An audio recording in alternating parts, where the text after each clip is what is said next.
अस्सलाम वालेकुम dear students. आज मैं आपको वेलकम करती हूँ आपके न्यू सेमेस्टर फॉल 2020 में। ठीक है। और आज के जो लेक्चर है वो आपका एग्रीकल्चर इकोनॉमिक्स पे है। आप जो फॉल 2020 में कोर्सेज पढ़ेंगे उसमें एक ऑप्शनल कोर्स आपको जो ऑफर किया गया है वो एग्रीकल्चर इकोनॉमिक्स है। ठीक है। एग्रीकल्चर इकोनॉमिक्स मैं आपको पढ़ाऊंगी और ये इसमें हम लोग एक से ज़्यादा बुक्स फॉलो करेंगे। एक हमारी बेसिक टेक्स्ट बुक होगी। ठीक है। वो बुक जो है वो इंडियन ऑथर की है, डॉक्टर प्राणविन के देसी की। ठीक है। ये बुक हम लोग फॉलो करेंगे, लेकिन इसमें क्योंकि बहुत से स्टैटिस्टिक्स जो हैं वो इंडियन एग्रीकल्चर के पॉइंट ऑफ व्यू से हैं, तो एक और एग्रीकल्चर इकोनॉमिक्स की बुक को फिर मैं बाद में जैसे ज़रूरत पड़ेगी आपके साथ शेयर करूंगी। ठीक है। जिसमें हम लोग कुछ एग्रीकल्चर जो है वो पाकिस्तान के पॉइंट ऑफ व्यू से भी पढ़ेंगे। ठीक है। सबसे पहले मैं आपको आज का जो ये जो है इंट्रोडक्शन जो है वो इस कोर्स का बता दूं और थोड़ा सा इम्पोर्टेंस बताऊं कि क्या वजह है कि ये एग्रीकल्चर इकोनॉमिक्स जो है वो एज ए सब्जेक्ट की ज़रूरत आई। ठीक है। तो एग्रीकल्चर जो है वो तो आपको जैसे जानते हैं कि बड़ा एक ओल्डेस्ट प्रोफेशन है। लाइक जैसे इंसान जो है वो वजूद में आया तो फौरन ही उसको अपनी खुराक की ज़रूरत महसूस हुई है और वहीं से फिर एग्रीकल्चर स्टार्ट हो गई। ठीक है। उस एग्रीकल्चर में काफ़ी शेप्स आई, काफ़ी उसने अपने जो है वो शक्लें तब्दील की। कैसे पहले अपने लिए ग्रो किया, फिर थोड़ा सा अपने और ज़्यादा हुआ तो अपनी फैमिली के लिए ग्रो किया, दाएं बाएं के रिसोर्सेज अंदर इन्वॉल्व किए और सो ऑन करते हुए आज हम लोग इस स्टेज पे खड़े हैं कि एग्रीकल्चर जो है वो किसी भी मुल्क की डेवलपमेंट के लिए बड़ा अहम किरदार है। या दूसरे लफ्ज़ों में ये भी कहा जाता है कि एग्रीकल्चर जो है वो किसी भी कंट्री की बैकबोन है। ठीक है। क्योंकि ये सेक्टर जो है आपकी जो है आपकी जो पूरी नेशन है उसके लिए खुराक प्रोवाइड करता है।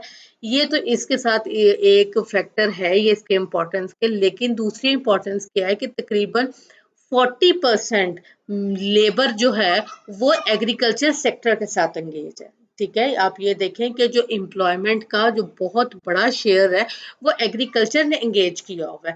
फिर ये है कि जो हम लोग रेवेन्यू कमाते हैं, जो ज़र मुबादला कमाते हैं, वो एग्रीकल्चर की एक्सपोर्ट्स की बेस पे कमाते हैं। ठीक है।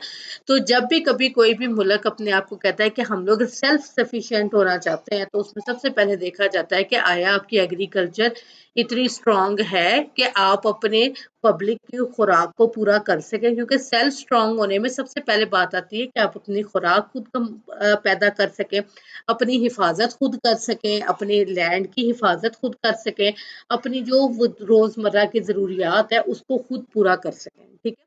तो उसमें जब भी कभी बात आती है सेल्फ इंडिपेंडेंस की, तो उसमें एग्रीकल्चर का सबसे पहले आता है कि आपके एग्रीकल्चर आपका इतना स्ट्रांग है कि आप अपने लोगों के लिए खुराक जो है वो पैदा कर लें। ठीक है। तो उस पॉइंट ऑफ व्यू से जो ये जो आपका जो सब्जेक्ट है, ठीक है, ये काफ़ी इम्पोर्टेंट है। ठीक है। मैंने अभी आपके सामने ये बुक खोली हुई है। ठीक है। इस बुक को हम लोग इंट्रोडक्शन से आज स्टार्ट करेंगे, जिसमें कि आप लेटर ऑन देखेंगे, एक्सप्लोर करेंगे कि किस तरह से ये सब्जेक्ट इतना इम्पोर्टेंट है कि इसको हमने जो है वो पढ़ा। ठीक है।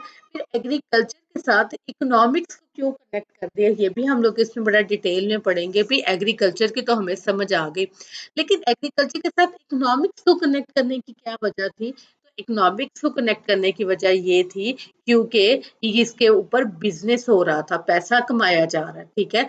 तो इकोनॉमिक्स इसमें खुद ब खुद इन्वॉल्व हो गई कि भाई कितना प्रोड्यूस किया जाए, कहाँ प्रोड्यूस किया जाए, किसको सेल किया जाए, कैसे प्रोड्यूस किया जाए। जब ये सब चीज़ें जो है एग्रीकल्चर के साथ कनेक्ट हो गई, तो ऑटोमेटिकली जो इकोनॉमिक्स है वो इसके साथ कनेक्ट हो गई। फिर इसके साथ आपके जितने भी रिसोर्सेज हैं, नेचुरल रिसोर्सेज, वो जब एग्रीकल्चर के साथ कनेक्ट हुए तो जाहिर ऑटोमेटिकली इकोनॉमिक्स भी एग्रीकल्चर के साथ कनेक्ट होगी। ठीक है। और फिर एग्रीकल्चर सेक्टर जो है वो बहुत ज़्यादा बैकबोन है दूसरे जो सेक्टर्स की।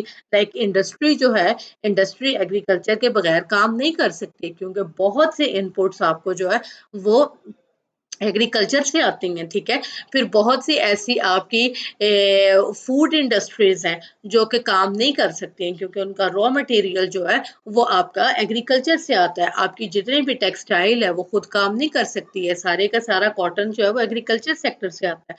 तो जब एग्रीकल्चर जो है वो खुराक से बढ़ के कारोबार और आपकी जिंदगियों पे मुहित हो गया, तो वहां पे फिर इकोनॉमिक्स जो है उसकी भी जरूरत पड़ी, ठीक है। और बहुत अरसा पहले से ये एग्रीकल्चर जो है, एग्रीकल्चर इकोनॉमिक्स जो है ये इम्प्लीमेंट हो रही थी, लेकिन एज अ सब्जेक्ट ये नहीं पढ़ी जा रही थी।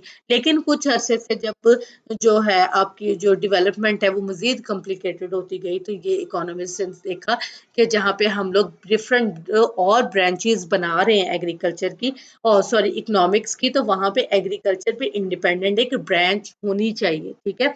जैसे आप माइक्रो इकोनॉमिक्स पढ़ते हैं, मैक्रो इकोनॉमिक्स पढ़ते हैं, आप लेबर इकोनॉमिक्स पढ़ते हैं, आप इंडस्ट्रियल इकोनॉमिक्स पढ़ते हैं, आप इंस्टीट्यूशनल इकोनॉमिक्स पढ़ते हैं, आप हेल्थ इकोनॉमिक्स पढ़ते हैं, ठीक है।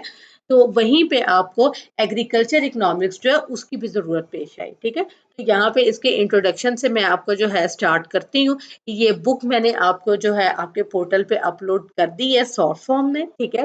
और हार्ड फॉर्म में ये मार्केट में आई थिंक अवेलेबल ना हो क्योंकि रिसेंटली जो लॉकडाउन की कंडीशन है तो उसमें जो है वो बुक्स जो है वो इतनी ज़्यादा अवेलेबल नहीं है। तो आपको ये मैंने शॉर्ट फॉर्म में कर दी है, you can get the print, ठीक है। आप उसका प्रिंट ले सकते हैं, इट्स अप टू यू कि आप पूरी बुक का प्रिंट लेते हैं या आप जैसे जैसे मैं पढ़ाती जाती हूँ चैप्टर वाइज जो है वो प्रिंट लेते हैं। लेकिन रिकमेंड मैं आपको यही करूँगी कि आप ये पूरी बुक एज ए बुक इसका प्रिंट लें और उसको आप अपने पास जो है वो अपनी जो लाइब्रेरी है उसमें आप इसको जो है वो कलेक्ट करें, ठीक है। इसका इंट्रोडक्शन स्टार्ट करते हैं। इंट्रोडक्शन में क्या कहते हैं, it is only recently agriculture economics has come to be studied as a separate branch of economics and agronomy. Although books on agriculture had been written in past and many important problems of agriculture economics given considerable through and solved through organized effort, ठीक है। Not much a literature exists on agriculture economics as a separate discipline. कहते हैं कि वैसे जो जो problems आई उन problems को जो है वो डिस्कस करते हुए तो काफी कुछ लिखा गया, लेकिन एज ए सेपरेटली सब्जेक्ट जो है वो इसको इतनी जो है वो इम्पोर्टेंस नहीं दी गई, लेकिन 20th सेंचुरी में ये एज ए सब्जेक्ट पढ़ा गया, ठीक है। तो स्टार्ट करता है कॉन्सेप्ट ऑफ एग्रीकल्चर इकोनॉमिक्स में। कहते हैं agriculture economics are made up of two words, ठीक है, agri and economics, ठीक है। Before we define the agriculture economic as a whole, it would be appropriate to define agriculture and economics separately, ठीक है। agriculture economics separately explain किया जाए तो ये मेरा ख्याल है कि आप लोगों के लिए कोई इतने नए वर्ड्स नहीं है कि आपको बताया जाए कि इकोनॉमिक्स क्या है और एग्रीकल्चर क्या है, ठीक है। इसमें क्या कहता है कि agri the world agriculture since has since log has become associated with the industry of the base of food production known as the farming, ठीक है। ये भी मैंने आपको बताया agriculture and farming are synonymous till farming was not commercialized and was done more or less on a subsistence base।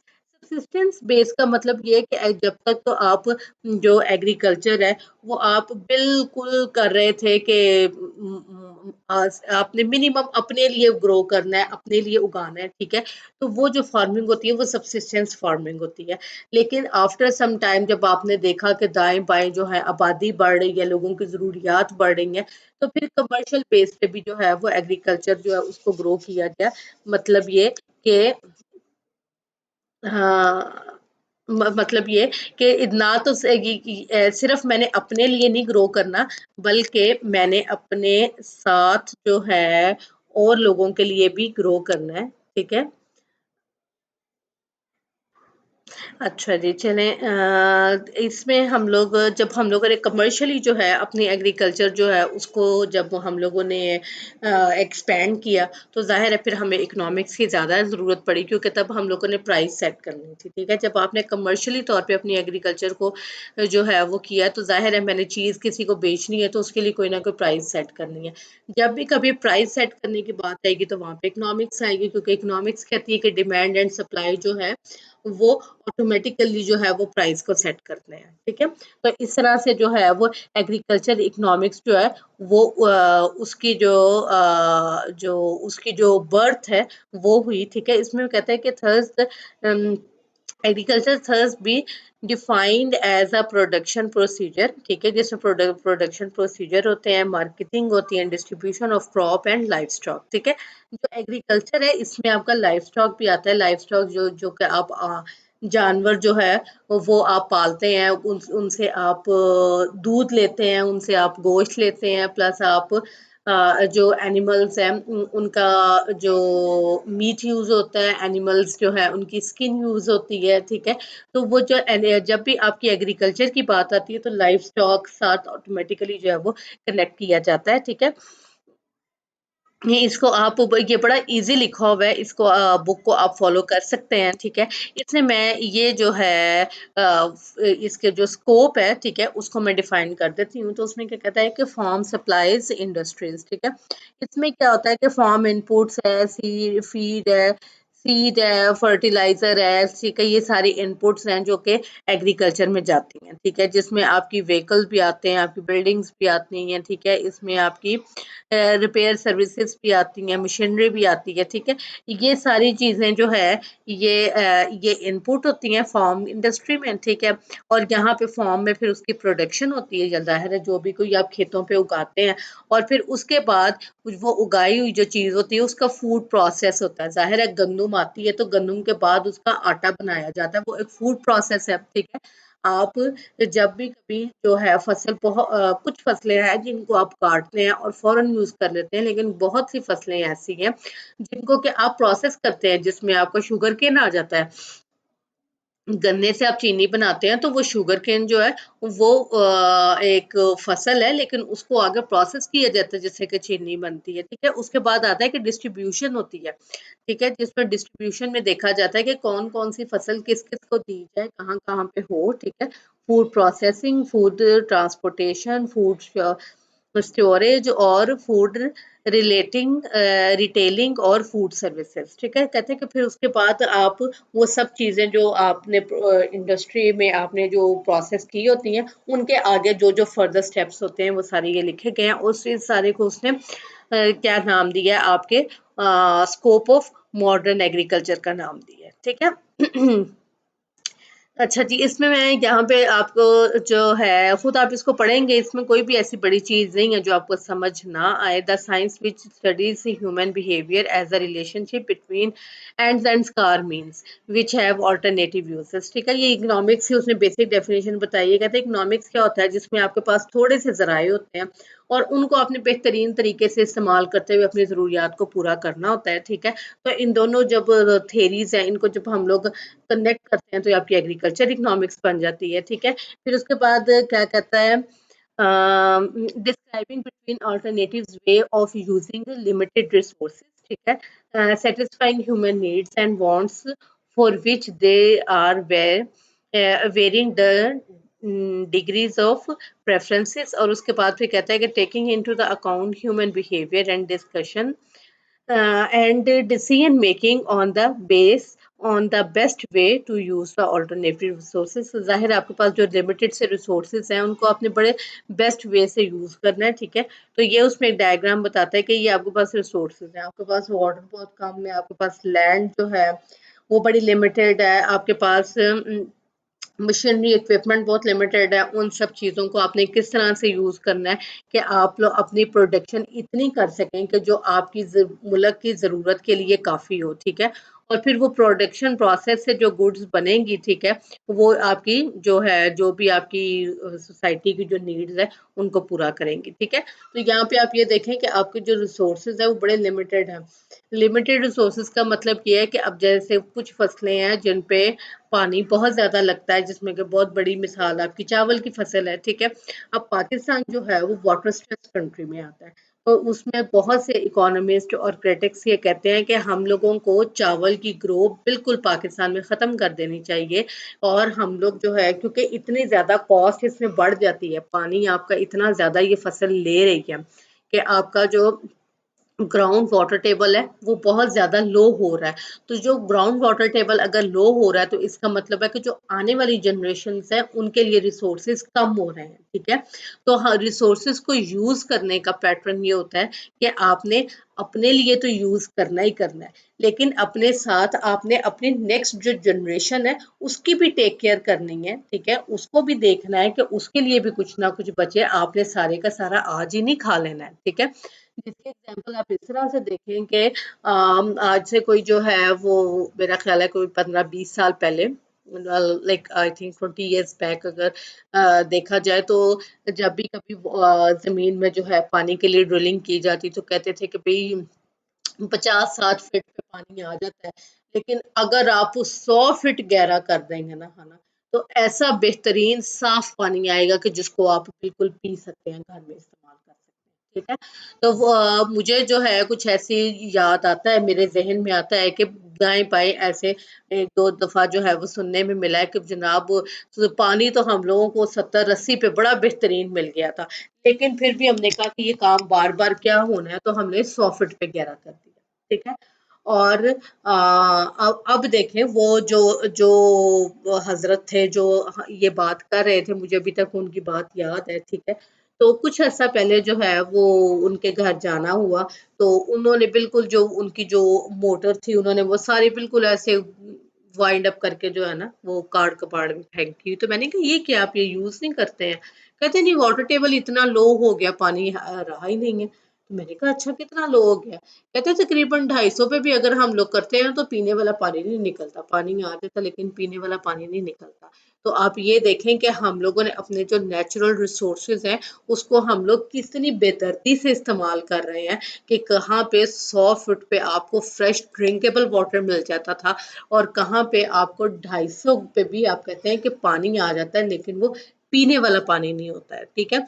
इसी तरह से आप वो बहुत ज्यादा एक जो है वो चीज वो फ्लरिश कर रही है कि जो पीने वाला पानी है उसके लिए डिफरेंट जगहों पे जो है वाटर फिल्ट्रेशन प्लांट्स लगाए गए हैं, ठीक है, वहां से पानी लेके आ रहे हैं क्योंकि घरों में साफ पानी नहीं आ रहा। उसकी वजह यही है कि हमने शुरू में अपने रिसोर्सेज को बड़ा मिस यूज किया, ठीक है। तो वो जो वाटर फिल्ट्रेशन प्लांट्स हैं वो आपको पता है कितनी पे ड्रिलिंग करते हैं? वो तकरीबन मोर देन 500 फीट पे वो जो है ड्रिलिंग करते हैं और वहां से वो पानी लेके आते हैं जिसको कि हम कहते हैं कि ये पीने का साफ पानी है, ठीक है। तो इस तरह से जो रिसोर्सेज जो हमारे पास बड़े लिमिटेड है, तो इकोनॉमिक्स ने आपको बताना है कि आपने इन लिमिटेड रिसोर्सेज को किस तरह से बेस्ट वे में यूज करना है, ठीक है, ताकि ये रिसोर्सेज से हम तो फायदा उठा ही सकें लेकिन हमारे साथ हमारी जो आने वाली नेक्स्ट जनरेशन है वो भी इससे फायदा ले सकें, ठीक है। उसके बाद आ जाते हैं नेचर ऑफ एग्रीकल्चर इकोनॉमिक्स, ठीक है। After having discussion of after having discussion the definition of agriculture and economics separately, we are now in position to define the agriculture economics, ठीक है। In a very simple language, agriculture economics may be defined as the applied phase of the economics in which attention is given to all aspect of problems related to agriculture. It helps the farmer to deciding about what kind of food should he produce, which crop should he raise to maximize his profit, and to which level should he price his product. As such, it is a social science concerns with the allocation of scarce resources among the uses associated with producing, processing and consuming the form product, ठीक है। अब वो कहता है कि वही बात जैसे मैंने आपको पहले बताई थी कि आपने ये डिसाइड करना है क्या आपने ग्रो करना है, कितना ग्रो करना है, किसने ग्रो करना है, ठीक है। हमारे जो अभी भी अगर हम लोग राइट नाउ पाकिस्तान की अगर हम अपने एग्रीकल्चर की बात करते हैं तो वो अभी भी बड़ी हैसियत है, वहां पे अभी भी फार्मर को एग्जैक्टली नहीं पता कि उसने क्या ग्रो करना है, ठीक है। लेकिन अगर आप अमेरिका की एग्रीकल्चर देखें, अगर आप न्यूजीलैंड की एग्रीकल्चर देखें, अगर आप ऑस्ट्रेलिया की एग्रीकल्चर देखें, अगर आप चाइना की एग्रीकल्चर देखें, ठीक है, जो कि एग्रीकल्चर बड़े सोफिस्टिकेटेड तरीके से कर रहे हैं, तो वहां पे बेसिकली जो गवर्नमेंट है वो बताती है कि जनाब हमारी जो नेक्स्ट ईयर की जो कंजम्पशन है उसमें इतने हज़ार टन जो है वो पोटैटोज़ चाहिए, इतने हज़ार टन हमें टमाटोज़ चाहिए। तो वो फार्मर्स को डायरेक्ट करते हैं कि हाँ जी, आप लोगों ने पोटैटो ग्रो करने हैं, आपने टोमेटो ग्रो करने हैं, आपने व्हीट ग्रो करनी है, आपने राइस ग्रो करने हैं, ठीक है? तो इस तरह से वो बड़े बेस्ट वे में अपनी ज़रूरत को भी पूरा कर लेते हैं और अपनी ज़रूरत से ज़्यादा जो है उसको एक्सपोर्ट भी कर लेते हैं। अब हमारे मुल्क में क्या है कंडीशन होती है, हमारे मुल्क में जनाब एक फार्मर ने देखा जनाब साथ वाला जो है वो आलू लगा रहा है, उसके साथ वाला आलू लगा रहा है, पिछले साल उसने आलू लगाया था, बड़ा उसने कमाया था, ठीक है? अब वो पिछले साल एक ने आलू लगाया, बड़ा कमाया, उसका अगले साल जनाब 15-20 फार्मर ने आलू लगा लिया। आलू निकाल लिया, जब आलू की हार्वेस्ट हुआ, ठीक है, तो हमने क्या देखा कि जनाब आलू जो है वो 70 रुपए किलो से 5 रुपए किलो पे आ गया, ठीक है। मंडियों में वो जो आड़ती हैं वो इतनी भी नहीं तकल्लुफ तरद्दुद करते हैं कि वो उठा के उसको कहीं किसी साफ जगह पे रखें, ऐसे मंडी पे ढेरियां लगाई होती हैं 5-5 रुपए किलो आलू पे, ठीक है।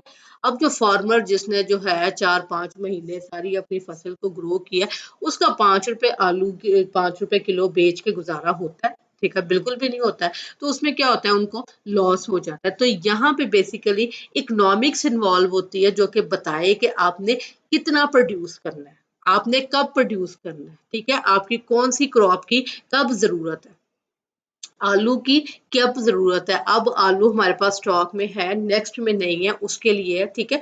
तो थोड़ी-सी जो है जब इसको रेगुलेट किया जाता है, ठीक है? तो इससे आप बड़े बेस्ट रिज़ल्ट्स भी जो है निकाल सकते हैं, ठीक है?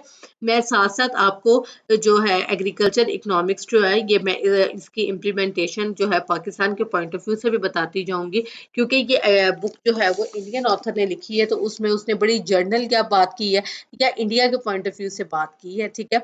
वो एक और डेफिनेशन भी जो है वो कहता है कि agriculture economics is an applied science, ठीक है। अप्लाइड साइंस का मतलब ये है कि भाई अप्लाई हो रही है, जिसको कि आप अपनी आईज से देख सकते हैं, that it is a methodological pursuit of the knowledge of economic process and organization in the agriculture and of their results for the purpose of stabilizing, adopting or modifying and if and when necessary, ठीक है, of changing their results. कहता है कि इसमें क्या है कि आपको सारे प्रोसीजर आप अडॉप्ट करते हैं ताकि आप एक स्टेबलाइज जो है वो अपना एक एग्रीकल्चर सेक्टर बना सकें, जिसमें आपको बताया जाए कि कब किस चीज़ की ज़रूरत है और कब उसकी ज़रूरत नहीं है, ठीक है। आप देखें कि अक्सर ऐसे ही होता है कि फार्मर ग्रो करता है कोई चीज़, जैसे हार्वेस्ट होती है सारी की सारी जो है वो प्राइजेस जो है वो ड्रॉप हो जाती हैं और फार्मर को कुछ भी नहीं मिलता है, ठीक है। और राइट आफ्टर जो है 2-3 महीने के बाद वही 5 रुपए किलो आलू जो है वो 70-80 रुपए किलो के भाव बिक रहा होता है, लेकिन फार्मर ने 5 रुपए किलो दे के जो है अपनी नई फसल उगा ली होती है, ठीक है। तो जो फार्मर है वो बीच में बेनिफिट नहीं ले जाता, बल्कि जो और मिडल मैन है जो बिजनेस कर रहे होते हैं वो बीच में बेनिफिट ले जाते हैं। इसको भी हम लोग जब एग्रीकल्चर ये इकोनॉमिक्स में जब हम लोग मार्केटिंग पढ़ेंगे तो उसमें हम लोग फिर बड़ी डिटेल में ये सारी चीज़ें पढ़ेंगे, ठीक है, कि किस तरह से जो फार्मर है वो स्पॉइल होता है, ठीक है, और किस तरह से जो बीच में जो मिडल मैन्स है वो जो है फायदा ले जाते हैं, ठीक है। क्योंकि जो कंज्यूमर है उसको चीज़ सस्ती नहीं मिल रही होती है, उसको चीज़ उसी प्राइस पे मिल रही होती है, ठीक है। लेकिन जो फार्मर है उसके साथ क्या कैसे जो है वो धोखा हो जाता है कि उसको उसकी प्रोडक्ट की राइट प्राइस नहीं मिलती, ठीक है। ये इसकी डिफरेंट डेफिनेशंस है, ये डेफिनेशंस आप लोग खुद सारी पढ़ेंगे, बड़ा ही इसमें सिंपल और बेसिक सा लिखा हुआ है, ठीक है। उसके बाद आ जाता है स्कोप ऑफ एग्रीकल्चर इकोनॉमिक्स, ठीक है। स्कोप का मतलब ये होता है कि आपने इसमें कौन-कौन सी चीज़ों को शामिल करना है, ठीक है, या कौन-कौन से एस्पेक्ट्स जो है वो आप इसमें स्टडी करेंगे, वो आपकी स्कोप ऑफ एग्रीकल्चर इकोनॉमिक्स आती है, ठीक है। There are a number of the force active in agriculture, ठीक है। some of these forces are physical and are taken care of by physicians, ठीक है, chemist, geologist and soil scientist and so on, ठीक है। some other are biological force which are studied by the plant and animal cyclo physiologist and pathologist, genetics, entomologist और bacteriologist, ठीक है। ये कहता है कि जो एग्रीकल्चर जो है उसमें बहुत से और चीज़ें इन्वॉल्व होती हैं, ठीक है, जिसमें आपकी जो फोर्सेस और फिजिक्स तो इसमें आपकी होती है, फिजिशियंस तो इसमें होते हैं, इसमें केमिस्ट होते हैं, इसमें आपके सॉइल साइंस जो साइंटिस्ट हैं वो इन्वॉल्व होते हैं, ठीक है। क्योंकि एग्रीकल्चर जो है ना इसका स्कोप बहुत ज़्यादा बढ़ गया हुआ है। बहुत ज़्यादा बढ़ जाने का मतलब ये है कि पहले तो सिर्फ बात होती थी कि ये लैंड है और इस लैंड पे ग्रो कर लें। लेकिन अब बात आ जाती है कि ये लैंड की क्या क्वालिटी है, ठीक है? इस लैंड में आपकी जो सॉइल है उसकी क्या कंपोज़िशन है, ठीक है? उस कंपोज़िशन के अकॉर्डिंग कौन-सा सीड यहाँ पे बेस्ट ग्रो करेगा, ठीक है? कौन-सी फसल यहाँ पे बेस्ट ग्रो करेगी। फिर उसके बाद देखा जाता है जब आप एंटोमोलॉजी पढ़ते हैं तो उसमें आप देखते हैं कि जो डिफरेंट तरह के इंसेक्ट्स का आपकी जो फसल है उस पे जो अटैक हो जाता है तो उसको आप लोग कैसे जो है वो उससे कैसे आप जो है बच सकते हैं। उसके बाद इसमें जेनेटिक्स बहुत ज़्यादा आ गई है कि आपने किस तरह से अपने जो अपनी जो वेजिटेबल्स हैं या जो अपनी जो क्रॉप्स हैं, ठीक है, उनको डिफरेंट तरह की जो डिजीजेस हैं, ठीक है, जाहिर जैसे इंसानों को बीमारियां होती हैं उसी तरह से पौधों को भी होती हैं। इनकी डिजीजेस जो है इनको आपने कैसे कंट्रोल करना है और कैसे इनको जेनेटिकली इम्प्रूव करना है कि ये स्ट्रांग हो और वो इनके अंदर इम्यूनिटी स्ट्रांग हो और वो उन सब डिजीजेस जो है वो उससे फाइट कर सकें। तो इसका जो एग्रीकल्चर इकोनॉमिक्स जो है इसका स्कोप जो है वो बहुत ज़्यादा वास्ट है, बहुत ज़्यादा वास्ट है। इसकी एग्जांपल आपको इस तरह से मैं बताऊं कि साइंटिस्ट जो हैं उन्होंने इस चीज़ को देखा कि आप ये देखें कि जो मैंने सबसे ज़्यादा जो डिफरेंस खुद एक्सपीरियंस किया है कि हम यहाँ पे सब्जी लेके आते हैं, हम यहाँ पे फ्रूट लेके आते हैं, तो फ्रूट लेके आते हैं तो जब हम लेके आते हैं तभी वो कोई इतना फ्रेश नहीं होता है, ठीक है। वो किसी ना किसी तरह से उसकी जो है उसके अंदर जो है डिग्रेडेशन जो है वो स्टार्ट हो चुकी होती है, वो खराब होना शुरू हो चुका होता है। इसकी एग्जांपल आप देखें कि आप टमाटर ले आए या आप धनिया ले आए या आप मिर्चें ले आए या आप केले खरीद लें या आप स्ट्रॉबेरी खरीद लें, ठीक है, या और जो डिफरेंट जो है वो फल आप खरीद लें तो हार्डली 2 दिन की उनकी लाइफ होती है। तीसरे दिन आप इस्तेमाल कर लें, नहीं तो आपको कूड़े में फेंकना पड़ेगा। अगर मैं लेकिन इसके निस्बत अगर मैं जो है दूसरे मुल्कों में गई हूँ वहां पे मैंने देखा है वहां पे जो फल है वो 10-10 दिन तक रह जाता था।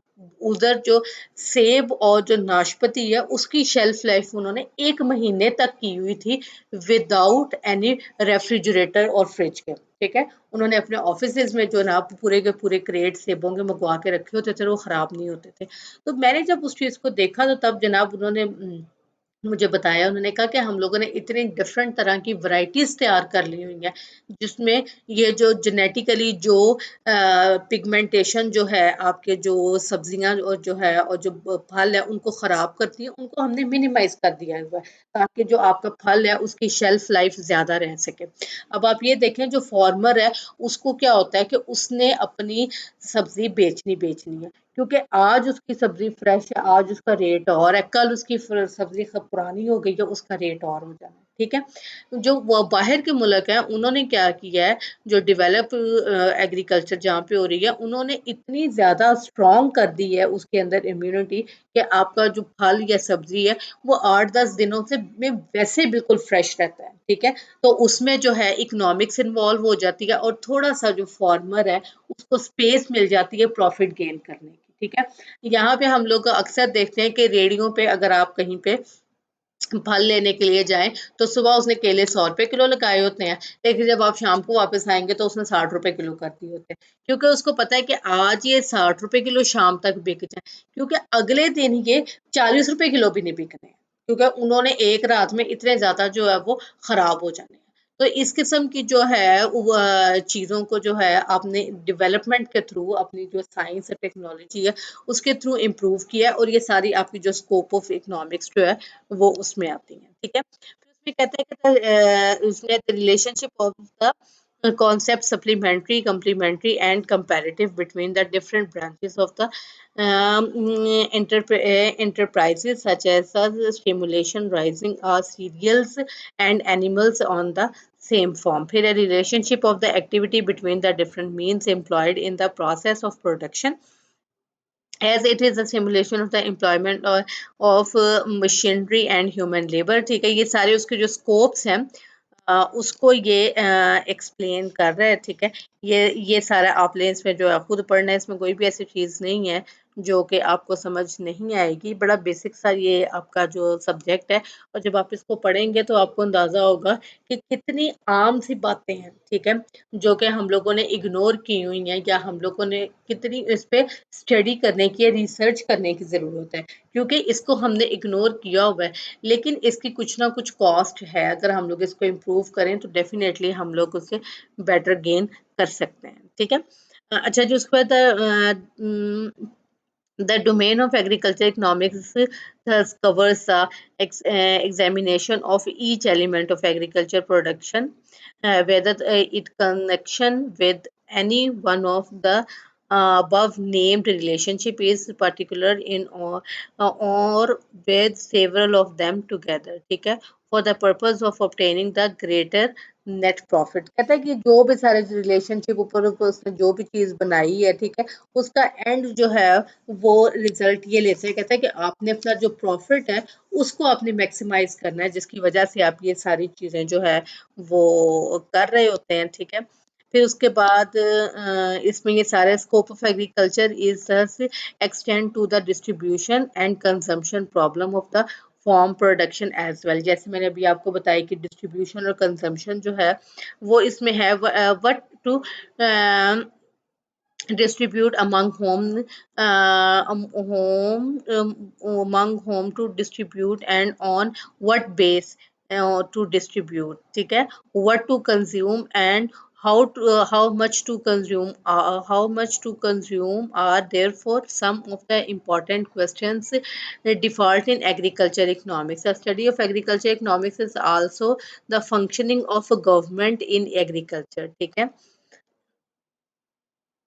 the main problem in all the main problem in all the case mentioned above is to choose the most profitable enterprise and operating it. The task of agriculture economics is to point out what is best to do in the agriculture interest of the agriculture community under the given condition। ठीक है, जो भी अभी जो है ऊपर irrigation की और बाकी जो उसने प्रॉब्लम्स बताई हैं, ठीक है, उन सब प्रॉब्लम्स को देखते हुए कहता है कि कैसे हम लोगों ने अपनी जो एग्रीकल्चर है उसको हमने बेहतर करना है। ठीक है, ये सारी इसमें डिस्कशन है, कोई भी ऐसी चीज नहीं है जो कि आपके लिए डिफिकल्ट हो, आपने इसको पढ़ना है। ठीक है, अगर नहीं भी कुछ चीज की समझ आती है तो आप मुझसे पूछ सकते हैं।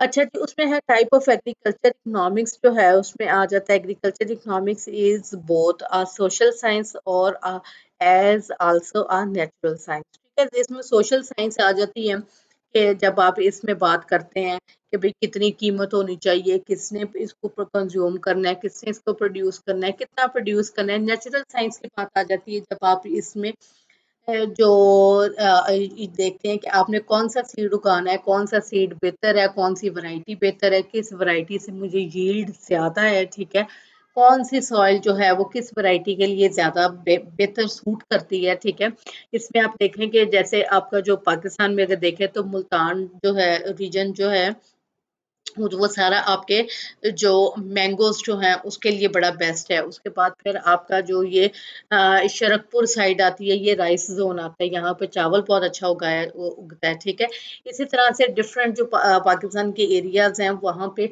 उसकी सॉइल के अकॉर्डिंग फिर हम लोगों ने वो जोन बना दिए हैं कि ये सिट्रस जोन है, ये व्हीट जोन है, ये कॉटन जोन है, ठीक है, ये राइस जोन है, या ये मैंगो जोन है। ठीक है, तो उसमें फिर वो जो फसल है वो वाली आप वहां पे जो है वो ग्रो करते हैं। ये और इसमें फिर विद इन आप एक जो क्रॉप है उसके विद इन बड़ी वैरायटी है कि उसमें कौन सी वाली वैरायटी आप लगाएंगे तो उससे बेस्ट आप जो है वो रिजल्ट्स ले सकते हैं। ठीक है, टाइप ऑफ एग्रीकल्चर इकोनॉमिक्स में और क्या कहता है कि द फार्मर्स एक्टिविटी डिस्के decisions and functioning are generally affected by society, which is turned in equal effect by the farmer's decision.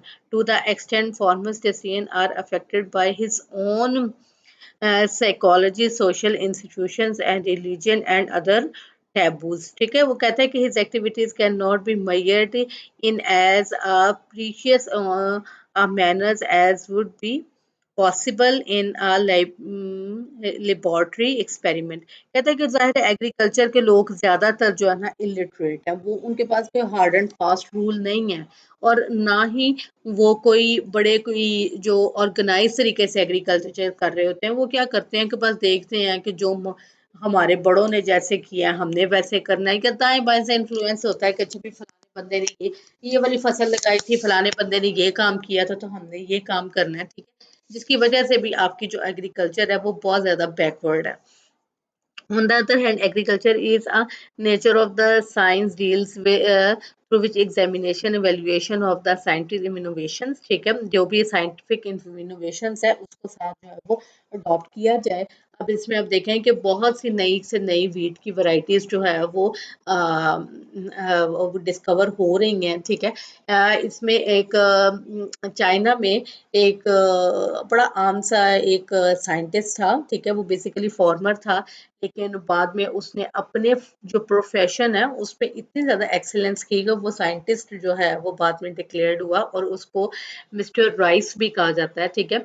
अब उसने जब चाइना में फेमाइन आया हुआ था, कहत साली थी, बहुत ज़्यादा जो है वो खुराक की कमी थी, तो वो उसने देखा कि जो मैं चावल उगाता हूँ या जो दाएं बाएं इलाकों में चावल उगाया जाता है, ठीक है, उसे इस 1 एकड़ से जो है वो 18 मन 20 मन गंदम जो है वो चावल जो है वो निकाल लिया जाता है, ठीक है।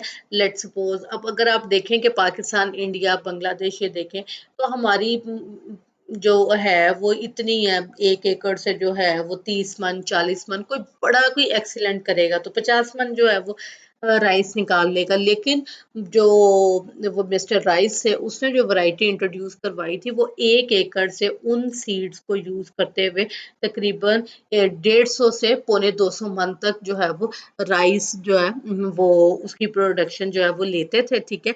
और फिर वो वैरायटी उन लोगों ने पूरे चाइना में जो है वो लगाई और कहते हैं कि उस वैरायटी की वजह से जो उनका जो फेमाइन आया था, जो कहत आया था, उसके उन्होंने जो उसका जो मैग्नीट्यूड था उसको उन्होंने बड़ा स्लो डाउन किया और बहुत से लोगों को भूख से जो है वो बचाया। तो वो जो साइंटिस्ट था, ठीक है, उसको उन्होंने अपना नेशनल हीरो भी डिक्लेयर किया कि इसने ऐसा काम किया जिससे कि इसने हमारी जो फ्यूचर जनरेशन्स जो है उसको सेव किया है, ठीक है।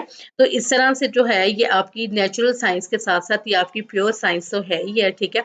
उस पर ये सारी डिस्कशन हो रही है, आपने ये सारा जो है इसको पढ़ना है। उसके बाद है कि रिलेशनशिप विद अदर डिसिप्लिन, ठीक है, अदर डिसिप्लिन के साथ ऑब्वियसली जो है एग्रीकल्चर इकोनॉमिक्स का बड़ा डीप रिलेशनशिप है। इसमें क्या कहता है, it would be a grave error to infant that economics is the only scope since which the agriculture economists depend.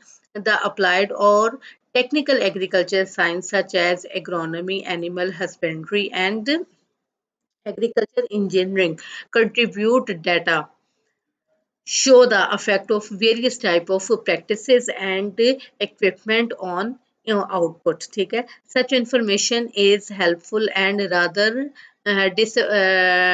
in indispensable to the agriculture economist in dealing with the problem of the production efficiency. कहते हैं कि इसमें सिर्फ agriculture economics में सिर्फ ये pure science और ये सोशल साइंस नहीं आ जाती है, इसमें आपकी इंजीनियरिंग इकोनॉमिक्स जो है वो एग्रीकल्चर इंजीनियरिंग जो है वो बहुत ज़्यादा इसमें इन्वॉल्व हो गई है कि भाई आपने कौन सा इक्विपमेंट जो है वो बनाना है, कौन सा टूल आपने बनाना है, कौन से आपने जो कौन सी आपने मशीनरी बनानी है जिससे आपकी एग्रीकल्चर जो है वो स्मूथ हो जाए, ठीक है। जिसकी एग्जांपल आप, अगर आप यूट्यूब आपके पास अवेलेबल है तो उसमें आप कभी अमेरिका की जो एग्रीकल्चर है, ठीक है, उसके उधर जो अभी राइट नो जो इक्विपमेंट यूज हो रहा है तो वो आप देखें तो आप हैरान रह जाएंगे कि जो एग्रीकल्चर इंजीनियरिंग के जो है वो उनकी कितनी ज्यादा ग्रो कर गई है, और इंजीनियर्स ने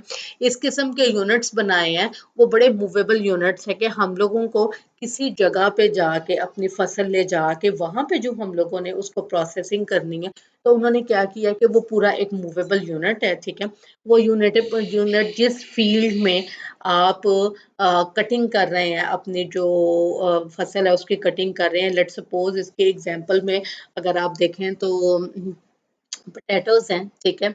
वो पोटैटोज़ जो है वहीं पे वो हार्वेस्ट करते हैं, ठीक है? वहीं पे वो वॉश करते हैं, वो जो मशीन है वहीं पे वॉश करती है, वहीं पे वो देखती है, सेम साइज़ के बड़े वाले पोटैटोज़ एक साइड पे हो जाते हैं, छोटे वाले पोटैटोज़ एक साइड पे हो जाते हैं, खराब पोटैटोज़ एक साइड पे हो जाते हैं, ठीक है? और वहाँ पे साथ ही जो है वो उन लोगों ने पैकिंग यूनिट लगाया हुआ है, और वो बैग्स में जो है वो पैक हो के, तो वो 5-5 किलो के जो बैग है वो बन के जो है वो ट्रक्स में जो है वो रखे जा रहे होते हैं। अब वो देखें कि कितना इजी है कि वो वहीं पे जो है वो आलूओं की हमने हार्वेस्टिंग की है, वहीं पे उनको साफ किया, वहीं पे देख लिया कि जनाब बड़े आलू एक साइड पे, छोटे आलू एक साइड पे, खराब आलू एक साइड पे, उनकी पैकिंग करके और जाके मार्केट में सेल कर दी है, ठीक है। अब आप ये देखें कि इससे आपका टाइम भी सेव हुआ, आपकी कॉस्ट भी सेव हुई, और आपने बड़ी बर वक्त अपनी जो फसल है उसको यूज कर लिया। अब हमारे यहाँ पे 3-4 महीने फार्मर बिल्कुल सोया हुआ है जब तक फसल जो है वो उगी हुई है, ठीक है। जैसे फसल काट दी जाती है फिर पूरा खानदान जो है वो खेतों में ही होता है, चाहे माँ बाप हैं, चाहे बच्चे हैं, चाहे बीवी है, सारे जनाब वो फसलों पे खेतों में आ जाते हैं, क्योंकि फसल को संभालना है। वो हार्वेस्टिंग का संभालना बड़ा जो है एक मुश्किल काम है, क्योंकि हमारे पास कोई ऐसा इक्विपमेंट नहीं है। अगर बारिश आ जाती है, अगर आंधी तूफान आ जाता है तो आपकी फसल डिस्ट्रॉय हो जाएगी, ठीक है। फिर दूसरी बात ये है कि आपका जो बर्ड्स हैं वो आपकी फसल को बहुत ज़्यादा ख़राब करते हैं। अब अक्सर ऐसे होता है कि आप जो है आलू जो है उनकी ढेरियाँ लगा के तो अपनी तरफ से ऊपर बड़ी शीटें डाल के ईंटें-वींटें रख के चले जाते हैं, ठीक है। जहाँ कहीं पे जो आलू उगाए जाते हैं वहाँ पे गीदड़ बहुत ज़्यादा होते हैं, जैकार्ड जो है वो बहुत ज़्यादा होते हैं। अब वो क्या करते हैं, वो आते हैं, आके वो बीच में से उनकी जो है वो फसल खराब कर ले, वो उनके जो आलू है वो खराब कर लेते हैं, खा लेते हैं वो, ठीक है, ज़ाया करते हैं। इस तरह से और बर्ड्स हैं, एनिमल्स हैं जो आपकी जो फसल है उसको खराब करते हैं। तो उन लोगों ने अपनी जो इंजीनियरिंग है उससे इतनी ज़्यादा डेवलपमेंट की है कि वो बड़े ब्यूटीफुली जो अपनी फसल को जो पैक करते हैं, ठीक है, और वो मार्केट तक जो है वो पहुंचा देते हैं, ठीक है। अब वहाँ पे जो फसल वो तैयार होती है वो इतनी बेस्ट वे होती है कि आप चाहे उसको जाके जो अल्फते जो है वहाँ पे सेल करते हैं, ठीक है। हमारे यहाँ पे जब फार्मर हार्वेस्ट करता है वो गंदे आलू होते हैं, ठीक है। जितना आलू होता है उसके ऊपर उतनी मिट्टी लगी होती है, वो जनाब दे देता है, आगे सेल करता है मिडल मैन को, आड़ती को। वो फिर आलूओं की सॉर्टिंग करता है, फिर उस वो आगे बेच देता है, फिर वो साफ करते हैं, फिर वो कितने हाथों से गुजरता हुआ जाता है, ठीक है। और जितने हाथ बदलता है उतनी उसकी कीमत बढ़ जाती है, ठीक है। कहाँ पे वो किसान ने 5 रुपए किलो बेचा हुआ है आलू, वो जनाब उसमें वैल्यू ऐड होते होते कंज्यूमर के पास 70 रुपए किलो पे आलू बिक जाता है, ठीक है। यही फार्मर के पास वो यूनिट हो, वो वहीं पे हार्वेस्ट करे, वहीं पे उसको वॉश करे, वहीं पे उसकी पैकिंग करे, और फिर 70 रुपए किलो वो मार्केट में बेचे, तो आप ये देखें कि उसका प्रॉफिट कितना ज्यादा हो गया, ठीक है। तो इसमें कहते हैं कि ये जो एग्रीकल्चर इकोनॉमिक्स है इसमें आपकी बहुत ज्यादा दूसरे डिसिप्लिन जो है वो इसमें इन्वॉल्व है। फिर इसमें आपकी जो साइंटिस्ट है उनका बहुत ज़्यादा जो है रोल आ जाता है, ठीक है। जिसमें आप ये देखें कि जो अमेरिका जो है, ठीक है, वहाँ पे बादाम जो है आज से अगर देखें कि 20-30 साल पहले अमेरिका में बादाम ग्रो नहीं होता था, ठीक है। लेकिन वहाँ के जो फूड जो थे जो थे उधर के फूड डिपार्टमेंट के जो लोग थे उन्होंने कहा कि जनाब ये जो नट्स हैं या ड्राई फ्रूट्स हैं ये ह्यूमन ब्रेन के लिए बहुत ज़्यादा इम्पोर्टेंट है और हमने अपनी जनरेशन को बादाम खिलाने हैं। जब ये बात आई तो उन्होंने कहा अच्छा बादाम खिलाने हैं तो क्या बादाम बाहर से इम्पोर्ट करने हैं? उन्होंने साइंटिस्ट को जनाब ये टास्क दिया कि देखें कोई ऐसी वैरायटी अब जो है वो डेवलप करें जिससे कि हम लोग अमेरिका में जो है वो बादाम उगा लें। ठीक है, उन्होंने डिफरेंट इलाकों में अमेरिका के जाके जो है सारे एक्सपेरिमेंट किए और देखा कि जो कैलिफोर्निया है वो बेस्ट प्लेस है बादामों को ग्रो करने की। ठीक है, और उन्होंने वहां पे जो है जो वैरायटी डेवलप की और जो ग्रो किया।